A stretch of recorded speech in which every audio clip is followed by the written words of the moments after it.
नमस्कार, मैं हूं अंकुर। आप देख रहे हैं सत्य हिंदी। एक नजर अब तक की सुर्खियों पर। अमेरिकी राष्ट्रपति ट्रंप ने भारत पर 50% टैरिफ लगा दिया है। इसका असर भारत की अर्थव्यवस्था पर सीधा पड़ सकता है। भारत सरकार के मुख्य आर्थिक सलाहकार वी अनंता नागेश्वरन ने कहा है, इन टैरिफ से भारत की जीडीपी ग्रोथ में 0.5% से 0.6% तक की गिरावट आ सकती है। नागेश्वरन ने ब्लूमबर्ग टीवी से बातचीत में कहा कि अगर ये टैरिफ लंबे समय तक जारी रहे तो भारत के अनुमानित 6.5% जीडीपी ग्रोथ घटकर करीब 6% के आसपास रह सकती है। पहली तिमाही में भारत की अर्थव्यवस्था ने 7.8% की तेज ग्रोथ दर्ज की थी, लेकिन अब अमेरिकी टैक्स की वजह से भारत के अमेरिका को होने वाले आधे से ज्यादा एक्सपोर्ट प्रभावित होंगे। अमेरिका भारत का सबसे बड़ा व्यापारिक साझेदार है, इसलिए निर्यातकों को बड़े आर्थिक नुकसान की आशंका जताई जा रही है। भारत सरकार ने सोशल मीडिया पर कंटेंट को हटाने के लिए नया प्लेटफॉर्म सहयोग लॉन्च किया है। इसका उद्देश्य सिर्फ सुरक्षा और कानून व्यवस्था नहीं, बल्कि उन पोस्ट को हटाना है जो सरकार की आलोचना करती हैं। फरवरी 2025 में प्रयागराज कुंभ के दौरान हुई भीड़ भगदड़ में 18 लोगों की मौत के बाद रेलवे मंत्रालय ने सोशल मीडिया कंपनियों को निर्देश दिए कि वो आलोचनात्मक पोस्ट हटा दें। इसके लिए सरकार ने अब सहयोग प्लेटफॉर्म का इस्तेमाल शुरू किया। इस प्लेटफॉर्म के तहत अब जिला अधिकारी, पुलिस और राज्य स्तरीय अधिकारी भी पोस्ट हटवाने की मांग कर सकते हैं। 72 कंपनियों ने सहयोग ज्वाइन कर लिया है, जैसे कि WhatsApp, Instagram, Google, LinkedIn, Apple आदि। लेकिन एलन मस्क की एक्स ने इसे सेंसरशिप पोर्टल बताते हुए अदालत में चुनौती दी है। एक्सपर्ट्स का कहना है कि सेक्शन 79 के तहत सहयोग प्लेटफॉर्म सुप्रीम कोर्ट द्वारा बनाए गए सेक्शन 69A के सुरक्षा नियमों को दरकिनार कर देता है। कई पत्रकारों, मीडिया हाउसेस और नागरिकों के पोस्ट बिना किसी स्पष्ट कारण के हटाए जा रहे हैं। विशेष रूप से पाकिस्तान और कश्मीर से जुड़े मामलों में सरकार ने हजारों अकाउंट्स ब्लॉक कर दिए हैं। एक्स और कुछ पत्रकारों ने इसे चुनौती दी है और कहा है ये फ्री स्पीच और अभिव्यक्ति की आजादी पर हमला है। कांग्रेस के वरिष्ठ नेता और जनसंपर्क प्रमुख जयराम रमेश ने प्रधानमंत्री मोदी की जल्दबाजी वाली मणिपुर यात्रा की निंदा की।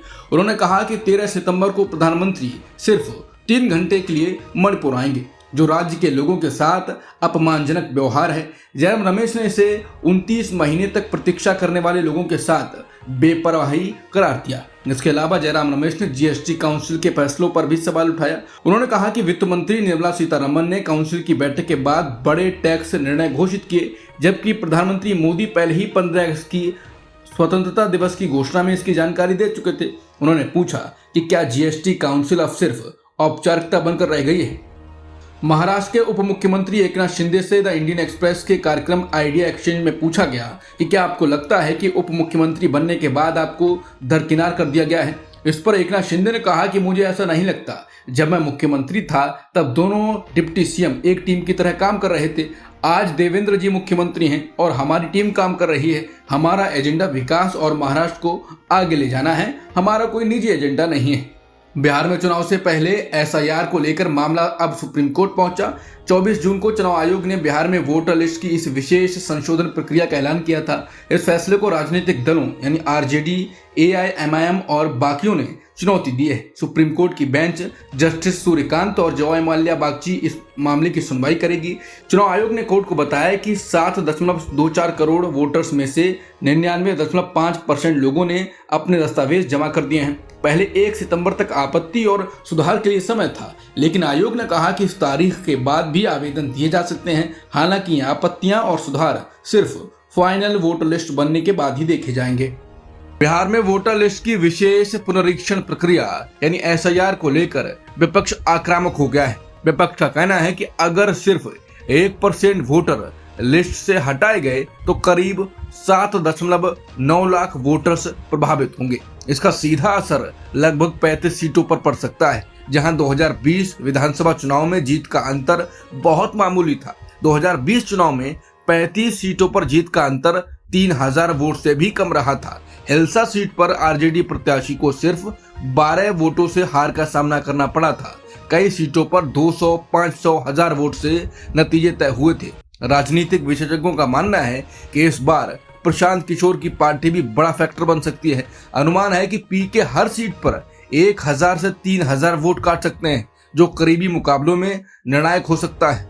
बिहार विधानसभा चुनाव नजदीक आते ही सीट बंटवारे की राजनीति तेज हो गई है। महागठबंधन में अब तक 6 दल थे, राजद, कांग्रेस, सीपीआई, सीपीएम, वीआईपी और सीपीआईएमएल। अब इसमें झारखंड मुक्ति मोर्चा और एलजेपी पशुपति पारस गुट भी शामिल हो गए हैं।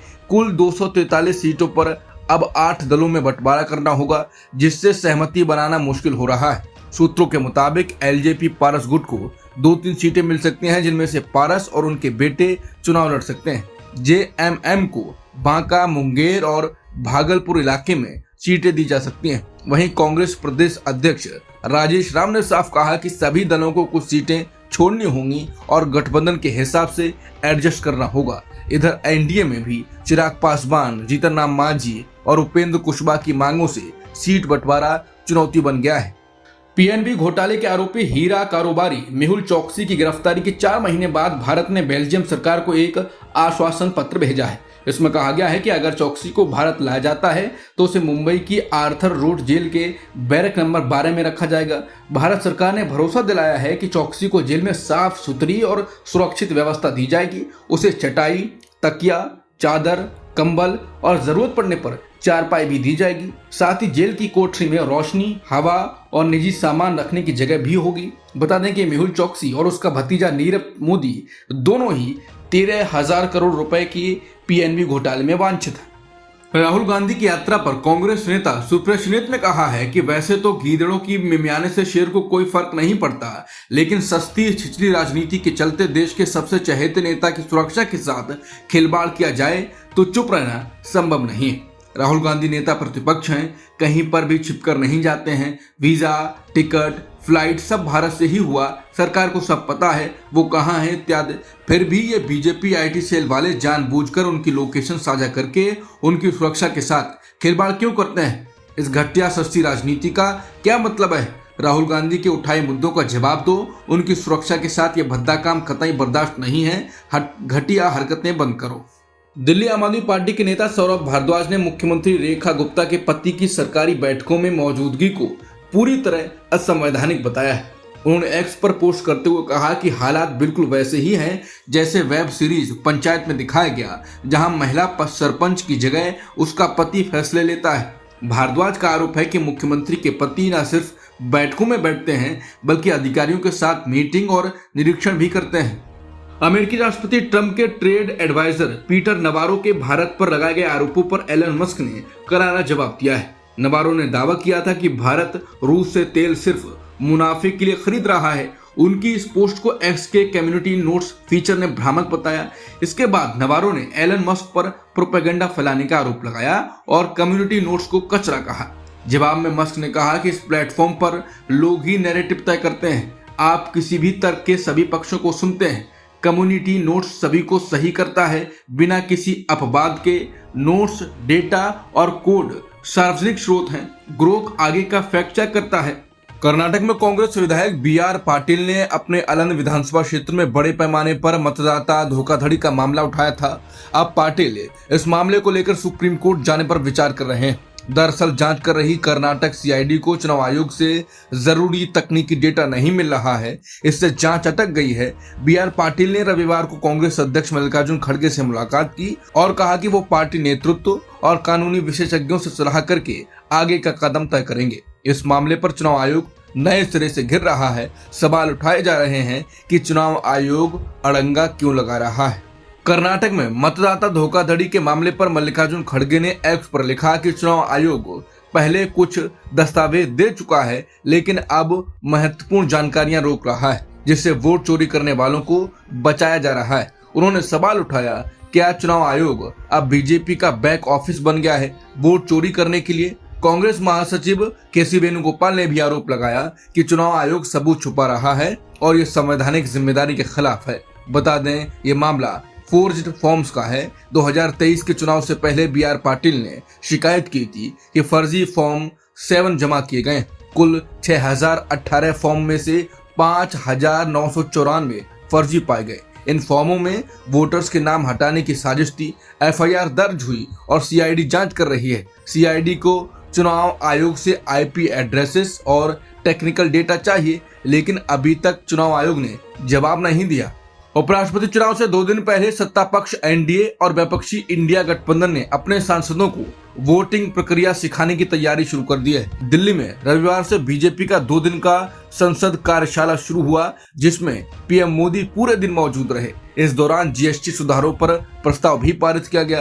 प्रस्ताव में कहा गया कि जीएसटी ने आम नागरिक और छोटे कारोबारियों के लिए टैक्स व्यवस्था को आसान बनाया है। वहीं विपक्षी इंडिया गठबंधन सोमवार को सांसदों के लिए मॉक पोलिंग का अभ्यास कराएगा। इधर कांग्रेस अध्यक्ष मल्लिकार्जुन खड़गे ने बाढ़ प्रभावित इलाकों को देखते हुए विपक्षी सांसदों के लिए प्रस्तावित डिनर रद्द कर दिया है। हालांकि उन्होंने कहा कि मॉक पोल डेमोन्स्ट्रेशन संसद के सेंट्रल हॉल में होगा। अमेरिकी राष्ट्रपति ट्रंप ने कहा है कि उनकी सरकार गजा संकट का समाधान निकालने पर काम कर रही है। वॉशिंगटन लौटते समय उन्होंने कहा ये योजना सबके लिए अच्छी हो सकती है। ट्रंप ने दावा किया कि इजरायल ने उनके प्रस्ताव को स्वीकार कर लिया है और अब हमास को भी मानना होगा। उन्होंने चेतावनी दी, ये मेरी अंतिम चेतावनी है, अगली बार कोई मौका नहीं मिलेगा। नेपाली सेना और चीन की पीपुल्स लिबरेशन आर्मी के बीच सगरमाथा फ्रेंडशिप के तहत संयुक्त सैन्य अभ्यास रविवार को काठमांडू में शुरू हो गया।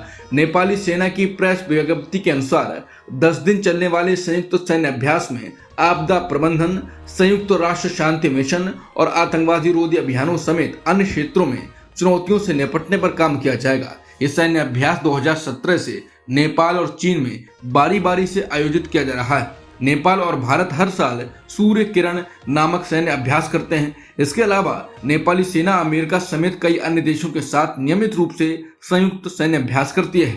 अमेरिका की अर्थव्यवस्था पर फिर से मंदी का खतरा मंडरा रहा है। क्रेडिट रेटिंग एजेंसी मूडीज के मुख्य अर्थशास्त्री मार्क जेंडी ने चेतावनी दी है कि अमेरिका अब मंदी के बिल्कुल करीब है। जेंडी का कहना है कि अमेरिका के जिन राज्यों का योगदान करीब 1/3 जीडीपी में है, वो या तो पहले से मंदी में है या जल्द ही उसमें फंस सकते हैं। उन्होंने कहा कि मौजूदा हालात का असर सीधे आम लोगों पर पड़ेगा, महंगाई और ज्यादा बढ़ेगी, नौकरियों में अस्थिरता बढ़ेगी। जेंडी ने बताया कि उपभोक्ता खर्च 2008 की वैश्विक मंदी के बाद सबसे कमजोर स्तर पर है। इसके अलावा अमेरिकी टैरिफ, कंपनियों के घटते मुनाफे और हाउसिंग सेक्टर की मुश्किलें हालात को और खराब कर रही हैं। अमेरिकी राष्ट्रपति डोनाल्ड ट्रंप ने कहा कि यूरोप के नेता सोमवार या मंगलवार को अमेरिका आएंगे, जहां वो यूक्रेन युद्ध खत्म करने के रास्तों पर चर्चा करेंगे। ट्रंप ने यह भी बताया कि इसके बाद वो जल्द ही रूसी राष्ट्रपति व्लादिमीर पुतिन से बातचीत करेंगे। ट्रंप प्रशासन रूस पर नए प्रतिबंध लगाने की तैयारी कर रहा है। यूक्रेन के राष्ट्रपति वोलोदिमीर ज़ेलेंस्की ने इस कदम का समर्थन करते हुए कहा कि यूरोप को रूस से ऊर्जा खरीद पूरी तरह बंद कर देनी चाहिए। इसी बीच रूस ने युद्ध शुरू होने के बाद से अब तक की सबसे बड़ी हवाई बमबारी की है। इस हमले में 4 लोगों की मौत हुई है और पहली बार कीव की मुख्य सरकारी इमारत को भी निशाना बनाया गया। अब तक की खबरों में इतना ही। बाकी खबरों के लिए बने रहिए satyhindy.com के साथ। Copyright disclaimer under Section 107 of the Copyright Act 1976. Allowance is made for fair use for purposes such as criticism, comment, news reporting, scholarship, and research. Fair use is a use permitted by copyright statute that might otherwise be infringing.